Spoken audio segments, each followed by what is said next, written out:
place and I have places to be and drive time. Like yesterday, I drove for 8 hours. I really didn't do anything else. I did stop to get on a phone call, but the second call for work I took while I was driving. So it really depends on what I'm doing.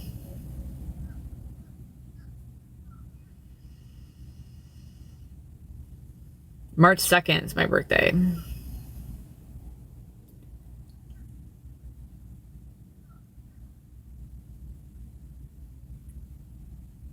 I don't have to promote proofread anywhere, no. But people are always asking me like how I got started as a proofreader, which is why I started Proofread Anywhere. Because I was a proofreader. I was teaching people how to do it too.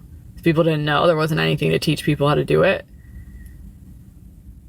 So I just choose to. It's always going to be part of my legacy, you know? And I might as well get paid for it because I do get an affiliate commission if somebody like finds out about Proofread Anywhere through me. Is all is fair, you know, in marketing and that sort of thing.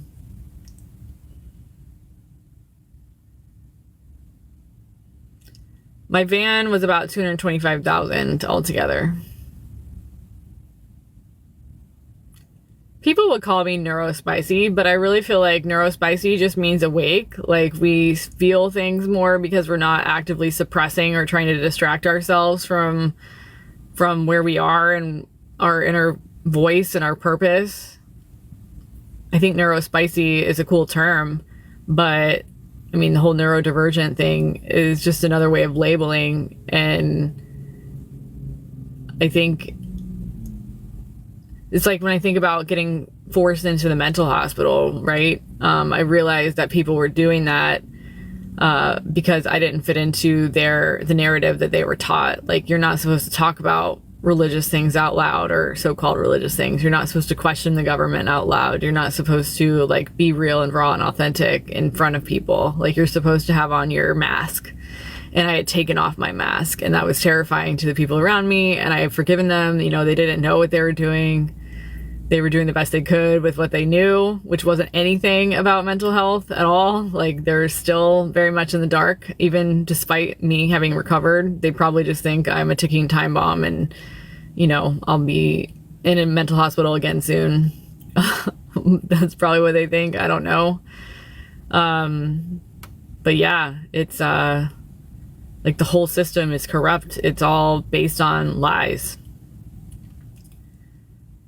There's real, honest to God, physiological and spiritual reasons why mental illness happens. So you got to get to the core of it.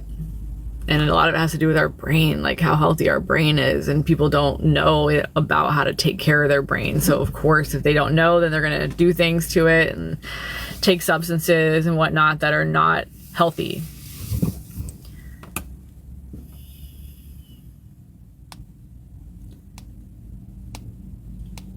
All right, so a lot of comments are coming in. I can't keep up with them all. So if you really want me to answer your question, you're going to have to put it in the chat more than once. It's just the way it is.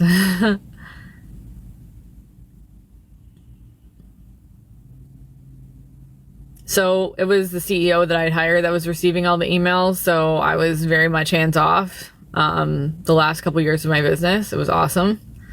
I needed the time to recover. So just letting my CEO do all the work was just fabulous for me. And he got paid for that. You know, I wasn't, you know, just forcing somebody else to do it. He was getting paid very well to handle everything for me. Too much. But you really can't put a price on that kind of freedom, to not have to do all that work, because it's a lot of work to sell a company, like a lot.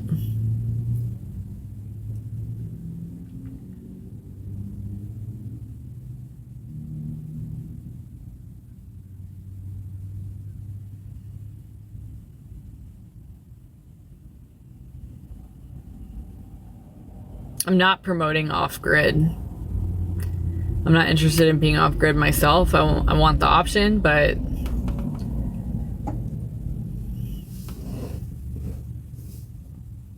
I have a twin sister, so I'm not an only child.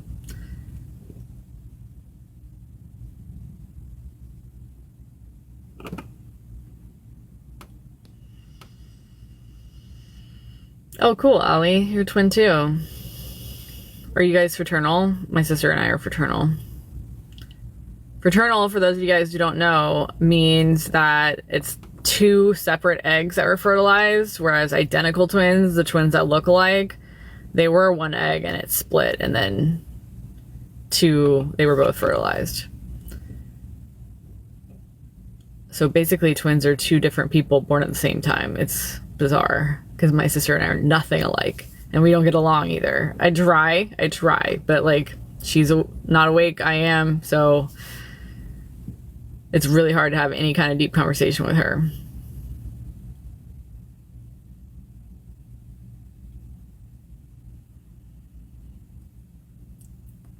I've never been to any national parks. I'm just starting out. I've only been on the road for about 4.5, 5 months now.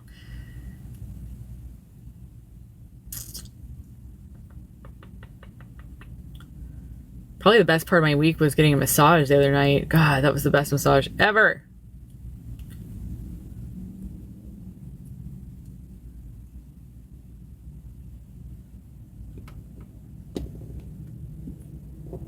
So I've been to Australia already, but I'll come back one day.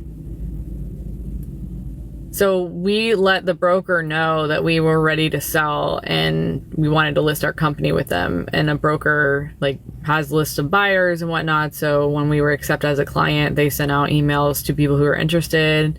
They put together like a prospectus all about our company and what we're selling and the value of it. And they do all that stuff too.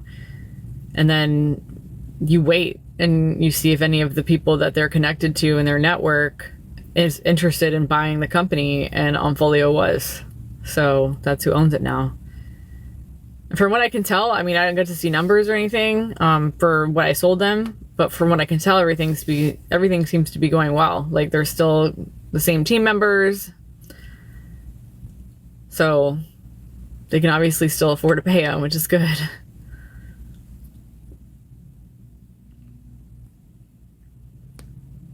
I like to make tacos. I'll make curries and rice, salads, smoothies, oatmeal. I've made like a giant thing of brown rice tabbouleh before. I love making pico de gallo and guacamole. I think the meaning of this life is to learn and grow and experience, and to reach like the Christ consciousness. I think that's what really coming to Jesus means, is like understanding that Christ was of the highest consciousness, which is love. So that's what we're growing towards.